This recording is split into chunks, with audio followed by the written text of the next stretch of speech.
స్థానిక ఎమ్మెల్యేలకు వాళ్ళకి అప్పగించడం జరిగింది. మంత్రులు, జిల్లా స్థాయి అధికారులకు వీళ్ళకి మాత్రమే ఆ దత్తత గ్రామాలుగా ప్రకటించుకోవాలని, నిర్ణయించుకోవాలని ఆదేశాలు ఇవ్వడం జరిగింది. మన మండలానికి మాత్రం ఎమ్మెల్యే గారు కానీ మిగతా వాళ్ళు ఎవరు ఎన్నిక చేయలేదు. అందువల్ల మనకు మరుగుదొడ్లు రాలేకపోయాయి. వచ్చే సంవత్సరం, వచ్చే ఆర్థిక సంవత్సరంలో ఖచ్చితంగా అన్ని గ్రామాలు కాకపోయినా కొన్ని గ్రామాలని మాత్రం దత్తత తీసుకోవడానికి ముందుకు రావచ్చు అనేది మాకు ఆదేశాలు ఇచ్చి ఉన్నాయి. వచ్చే 2021 తర్వాత మాత్రమే మరుగుదొడ్లు కట్టుకునే అవకాశం ఉంటుందని ఈ సభాముఖంగా నేను తెలియజేస్తున్నాను. అదేవిధంగా గత గ్రామ సభప్పుడు పెన్షన్ల గురించి కూడా చెప్పడం జరిగింది. వాటన్నింటి అర్హత గల వాళ్ళందరినీ కూడా మేము అప్లోడ్ చేయడం జరిగింది. ఆ పెన్షన్లన్నీ కూడా వచ్చే నెలలో అందరికి వస్తాయి.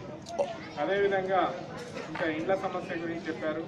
ఇండ్లలో దాదాపుగా 150 ఇండ్ల వరకు బిల్స్ రాలేదని మండలంలో ఒక కమిటీ వేశారు. దీనికి తహసీల్దార్ మరియు గృహ నిర్మాణ ఏఈ ఇద్దరు కమిటీ సభ్యులుగా ఉంటారు.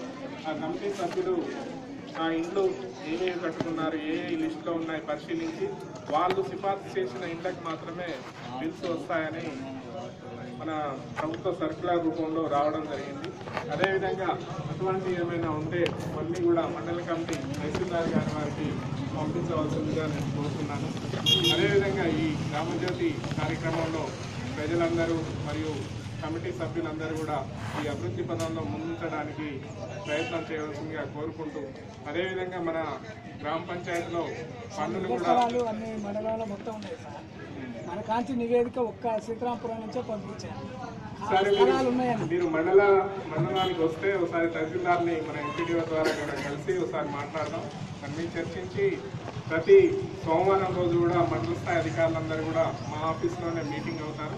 ఆ మీటింగ్ ఒకసారి రండి. మేము ఆ విషయం మీద క్లారిటీగా మనం తహసీల్దార్ గారిని అడిగి తెలుసుకొని వాటిని ఏ విధంగా మనం ప్రభుత్వానికి పంపించాలో ఆ నివేదిక రూపంలో పంపించడానికి ప్రయత్నం చేస్తాం.